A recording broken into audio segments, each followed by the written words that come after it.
안녕하십니까. 한의학입문TV 강의를 맡은 한의사 이한영입니다. 오늘은 1편의 그 5번째 조목에 대해서 한번 알아보겠습니다. 아이쿠, 예. 우리가 지난 시간에는 그 안면, 얼굴의 어떤 색깔을 통해서 그 다음에는 그 사람의 음성을 통해 가지고서 그 어디에 병증이 있느냐라고 이렇게 추정을 할 수 있었다면, 이것은 형체에 나타난 그와 같은 것을 통해 가지고서 미루어 짐작하는 어떤 조문입니다. 어떤 사람이 숨을 쉴 때 어깨를 들썩거리는 것은 심중이 견한 것이고, 자, 어깨가 들썩거린다는 표현도 보면은 어떻게 사소한 동작이잖아요. 그죠? 예. 그런데 이것을 이렇게 생각을 하셔야 돼요. 이 사소한 동작을 기술한 이유가 있을 거 아니에요.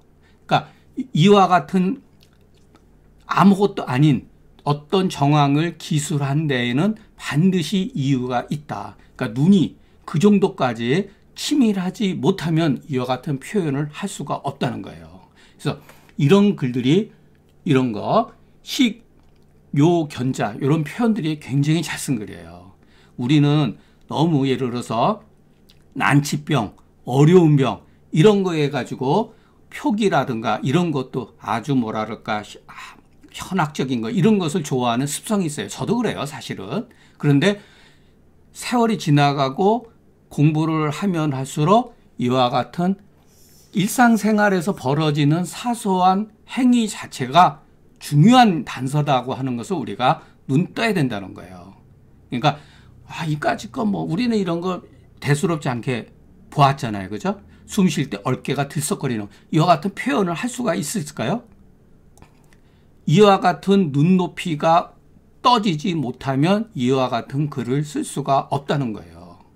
그래서 제가 중경서 강의할 때도 뭐라 그러냐면은, 중경이 증상을 치유할 때에는 그만한 반드시 이유가 있다라고 제가 누누이 여러분들한테 말씀드렸죠. 이것도 마찬가지예요. 예. 아직까지 이런 글들을 보면은 중경서에 어떤 흔적들이 남아있는 거예요. 어떤 사람은 숨 쉴 때 흉중을 당기면서 상기해서 해소증이 있다. 근데 이것은 또 약간의 문제가 있어요. 흉중상기라고 하는 건 뭐냐면, 이 해라고 하는 걸 통해서 이것은 어떻게 보면 병인에 해당돼요. 이거는 해가 증상이라고 하면은 상기, 흉중상기는 해에 대한 병인에 해당되는 거예요. 그러니까 미묘한 글들이에요. 우리가 글을 볼 때. 그러니까 이런 훈련, 이런 사소한 글을 통해 가지고서 계속 생각을 하고 하다 보면은 글을 쓴 의도가 보인다는 거. 야, 또 하나, 숨 쉴 때 장구, 입을 벌린다는 게 뭐겠어요? 입을 벌린다는 거. 호흡곤란이죠. 단기가 바로 장구에 대한 표현이죠. 그러니까 이런 글 자체가 문장으로서도 상당히 뛰어난 거예요. 이렇게 쓰라고 그러면 후세 사람들은 이와 같은 표현들을 잘 못한다는 거예요. 이와 같은 표현 자체를. 굉장히 멋진 말이죠. 이런 말들은. 자, 장구, 단기라고 하는 것은 어떻게 보면은 동의 반복어다. 똑같은 뜻이고 반복어다. 예. 이것은 폐유병으로 가래를 침을 뱉는다. 왜 침을 뱉겠어요? 뭔가 답답하니까 뱉는 거거든요. 그러니까 여기에 보면은 이 짧은 글에 뭐가 있냐? 이 짧은 글에는 병세가 있다는 거예요. 병세.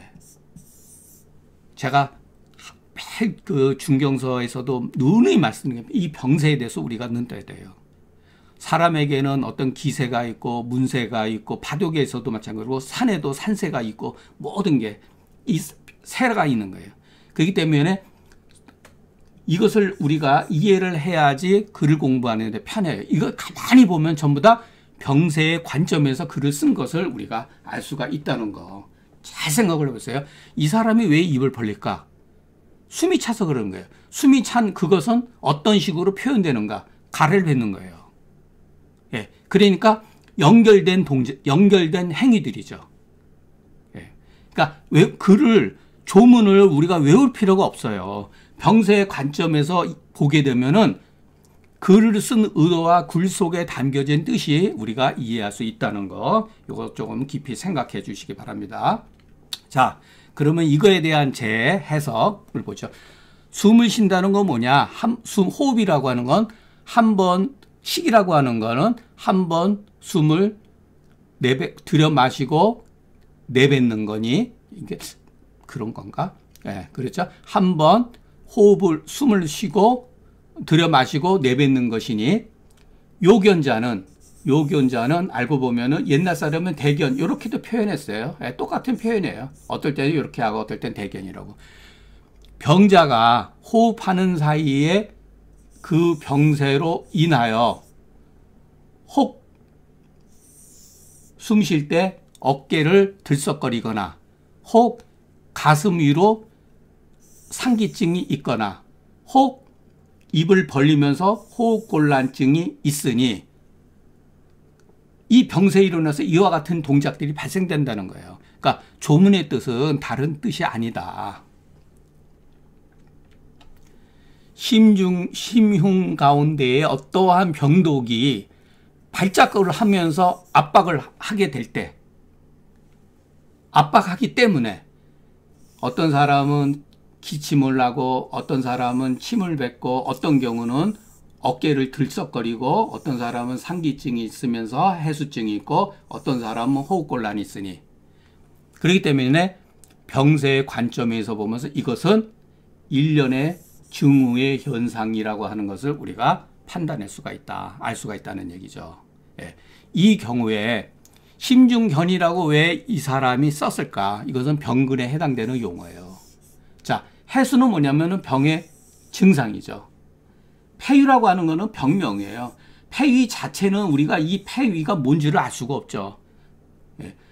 폐의 기능이 파리해졌다, 위축되어졌다 이런 거거든요. 그러니까 병명이에요, 이것은. 그리고 타말, 대견, 상기, 단기는 병의 어떤 정황이다. 그렇기 때문에 우리들은 이 조문을 통해서 우리가 어떻게 진찰을 해서 이것을 찾아내야 되면은 그 사람의 흉부를 촉압해가지고 눌러봐가지고 단단한지 안 한지 확인을 해야 돼요. 이거 촉진이에요, 촉진. 물론 환자가 저는 가슴이 답답합니다, 이렇게 말을 한다 하더라도 가슴이 답답하다는 표현하고 이 견이라고 하는 표현은 다른 거예요. 뉘앙스가 다른 거예요.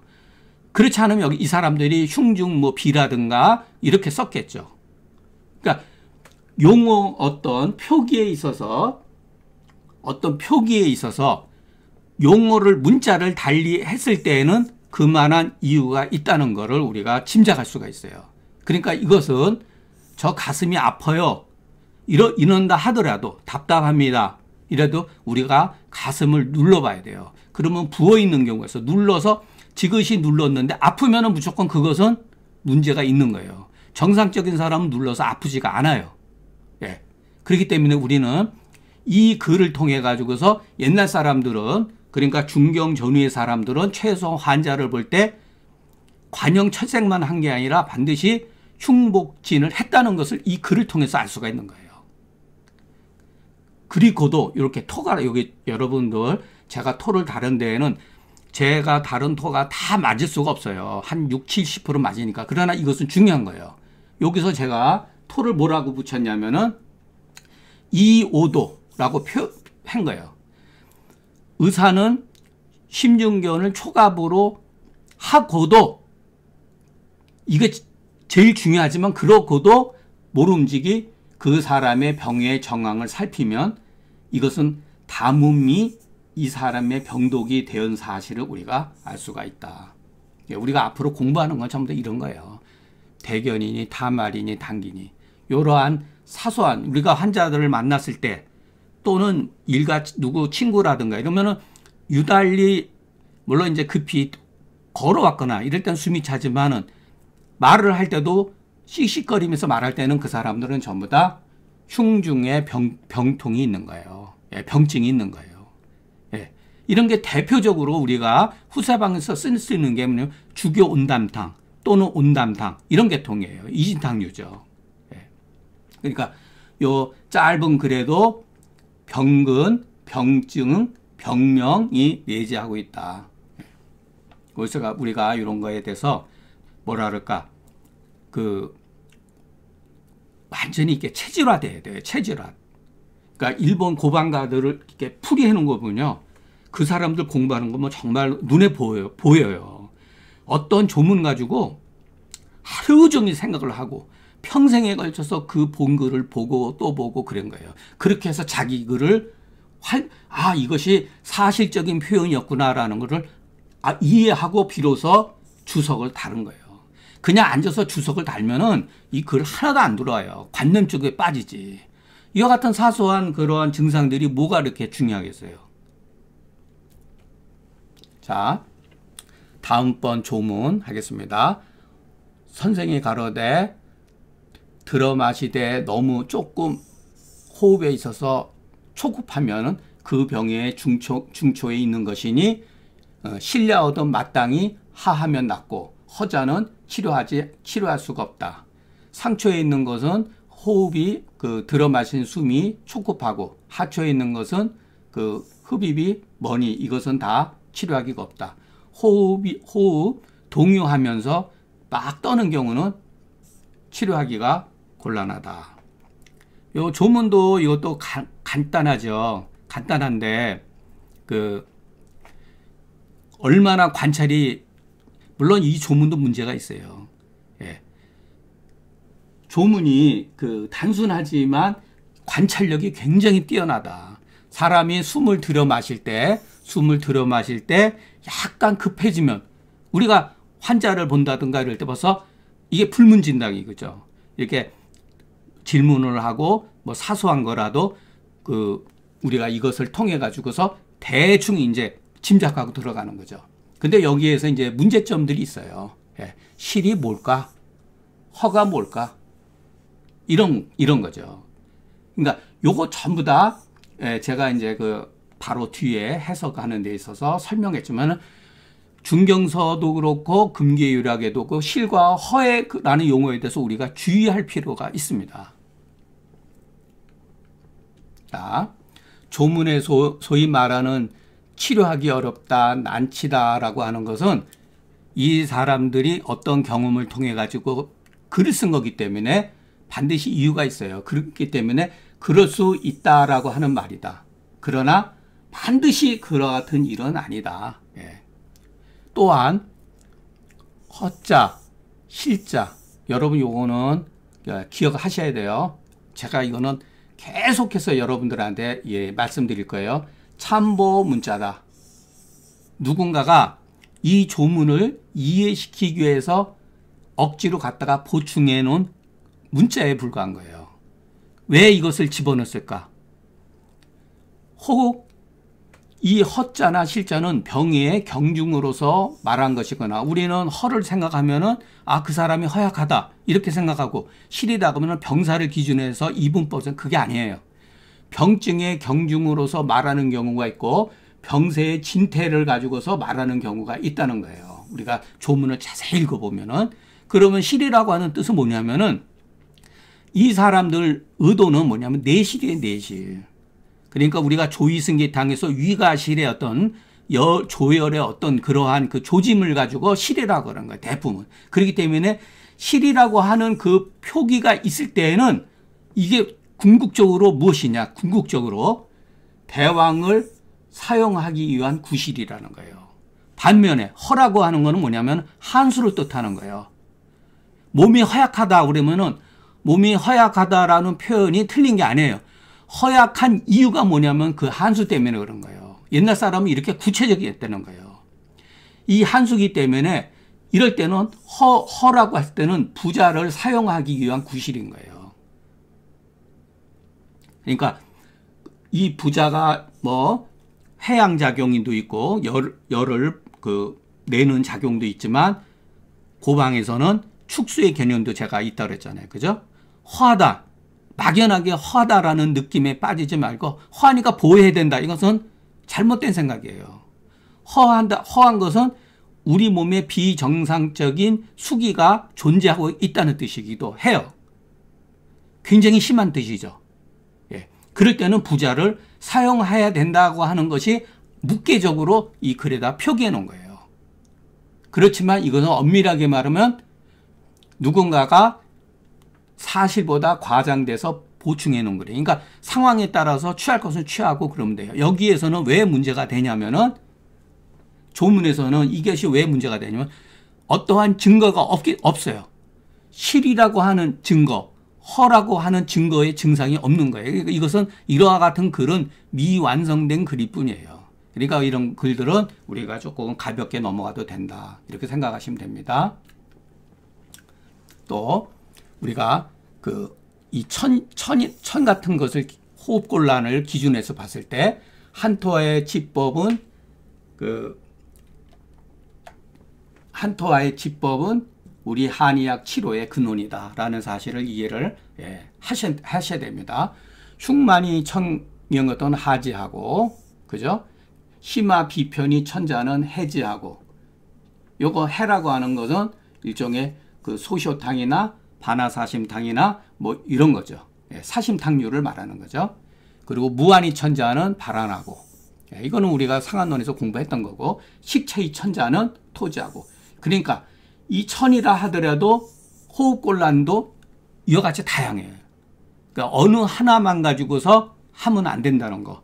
그 사람의 어떤 그 정황에 따라서 우리가 이와 같은 치료법을 사용하면 되니 어찌, 이것도 어찌언이에요. 어조사 언이 아니고 어찌 가히 병이 상초, 중초, 상초, 중초, 하초에 있음으로써 그것이 치료가 되고 치료가 되기 어렵다고 나눌 필요가 있겠는가?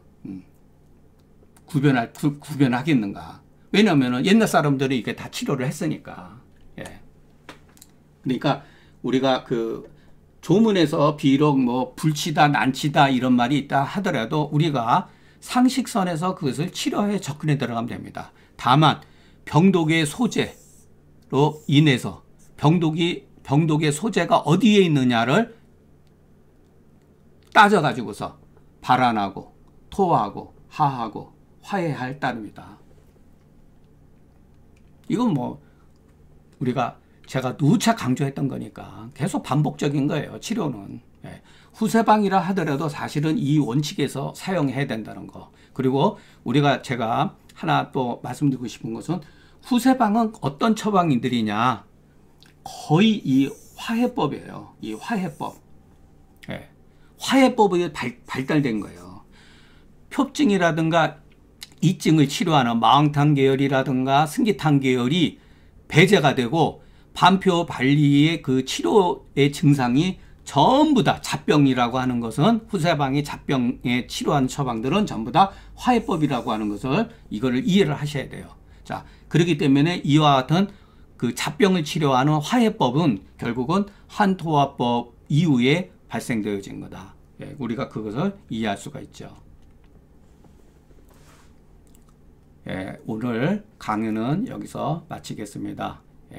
오늘 제가 이제 강의를 하다 보면은 중간에 앞에서도 맹자에 있어서도 예를 들어서 이런 공리주의라고 했을 때 공리주의 이렇게 표현을 해야 되는데 막 서둘러 보니까 이렇게 쓰기도 하고 심통성경에 있어서도 통솔할 통으로 해야 되는데 관통할 통으로 쓴 경우가 있어요. 저기 허기의 원장님이 그것을 바로잡아 줬는데 여러분 뭐 누구라도 할 거 없이 제가 하다 보면은 글자도 조금 틀리고 어떤 경우는 동중서라고 얘기를 해서 오상은 동중서라고 말을 해놓고 또 뒤에 가서 해남자가라고 이렇게 말한 경우도 있어요. 그러니까 그것은 전체의 문맥에서 이해를 해주시고 틀린 글자라든가 이런 것은 얼마든지 또는 어떠한 해석 문제라든가 그것은 좀 문제가 있다, 해석이 문제가 있다, 그러면 얼마든지 댓글을 통해서 저한테 전해주시면은 저는 그것을 또 보고 교정할 만한 건 교정하고, 좀 제가 이것은 참신한 아이디어다 그러면은 그것을 제가 내년 여름 이후에 금계요일하고 책 출판을 할 때 반드시 시정하겠습니다. 그러니까 여러모로 뭐 저도 뭐라 그럴까 이렇게 한의학이나 처방 하나하나에 대해서 뭘 자세히 잘 안다든가 그러지는 못해요. 다만 어떠한 전체적인 흐름의 관점에서 이렇게 보는 것이 이렇게 좋지 않겠는가, 겨우 눈을 뜬